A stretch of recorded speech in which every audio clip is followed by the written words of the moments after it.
இங்கே ஹீரோயின் கல்யாணம் ஆகி அவங்க சொந்த ஊர்லேயே அவங்க அப்பாவோட வீட்டில் வாழ்ந்துட்டு வரா. அவளுக்கு செடி வளர்க்குறது தான் ரொம்ப பிடிக்கும். அவங்க அப்பாவோட ஃப்ரெண்ட் ஒரு தாத்தா இருக்காரு. அவர் தான் இவளுக்கு ஹெல்ப் பண்ணிட்டு இருக்காங்க. அவன் புருஷனும் சரியான குடிகாரன். ஒரு பெரிய கேங்ஸ்டர் கிட்ட கடனை வாங்கிட்டு அந்த காசை அடைக்க முடியாம ஹீரோயினோட அப்பா சொத்தெல்லாம் வித்துட்டு அடைக்கலாம்னு சொல்லி ஹீரோயின்ட்ட பேசினா அதெல்லாம் தர முடியாதுன்னு அவன் சொல்லிடுறா. அந்த டைமில் தான் ஹீரோயினோட தங்கச்சி ஒருத்தி வேலை கிடச்சி இவங்க வீட்டுக்கு வரான்ற விஷயம் தெரிய வருது. அவளை ரிசீவ் பண்ணுறதுக்காக ஹீரோயினோட புருஷன் தான் போகிறான். அவன் மாடர்னாக இருக்கிறத பார்த்து இம்ப்ரெஸ் ஆகிறான். ஹீரோயினும் நாட்டுப்புறம் மாதிரி இருக்கிறதுனால இவனும் அந்த பொண்ணு பின்னாடி தான் சுற்றிக்கிட்டு இருக்கான். ஹீரோயினுக்கு ஒரு நாள் தெரிய வருது, இந்த பொண்ணு ஆல்ரெடி ஒருத்தன் லவ் பண்ணி பிரேக்கப் ஆயிருந்திருக்கா, அதுவும் வேற ஒருத்தனோட புருஷனை. வந்தவன் சும்மா இல்லாமல் அட் டைமில் ஹீரோயினோட புருஷனையும் சரி ஊரில் இருக்க இன்ஸ்பெக்டரும் சரி 2 பேர்கிட்டையும் பேசி லவ் பண்ணுற மாதிரி ஏமாற்றி சுற்றிக்கிட்டு இருக்கா.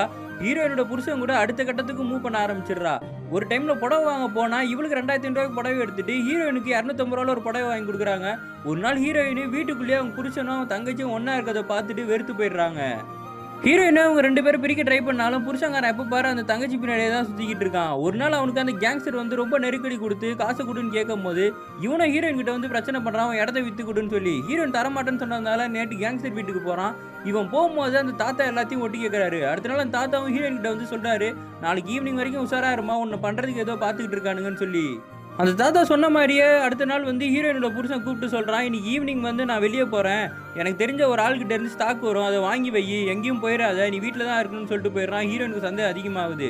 அவன் தங்கச்சி வேலைக்கு கிளம்பும்போது அவருக்கு டிஃபன் பாக்ஸில் பிடிச்ச சாப்பாடை கட்டி அமுச்சு விட்றா. ஹீரோயின் அந்த சாப்பாடில் ஏதோ வேணும்னே கலந்து கொடுத்துருப்பாங்க போல இருக்கு. அந்த பொண்ணு வயிற்று கலக்குதுன்னு சொல்லிட்டு ஈவினிங் சீக்கிரமாகவே வந்துடுறா. அப்போ ஹீரோயின் வந்து நான் ஒரு ஃபங்க்ஷனுக்கு கிளம்புறேன், நீ எங்கேயும் போயிடாத, இங்கேயே வெயிட் பண்ணு, இங்கே ஒரு பேக்கேஜ் ஒன்று வரும், அதை வாங்கி வையின்னு சொல்லிட்டு அவங்களும் ஃபங்க்ஷனுக்கு போயிடுறாங்க. ஹீரோயின் நினச்ச மாதிரியே நடந்துருது. அன்றைக்கி நைட்டு வந்து பார்த்தா அந்த பொண்ணு செத்து கிடக்குறா, இவங்க புருஷனு செத்து கிடக்குறாரு. அங்கே என்ன நடந்துச்சுன்னே தெரியல.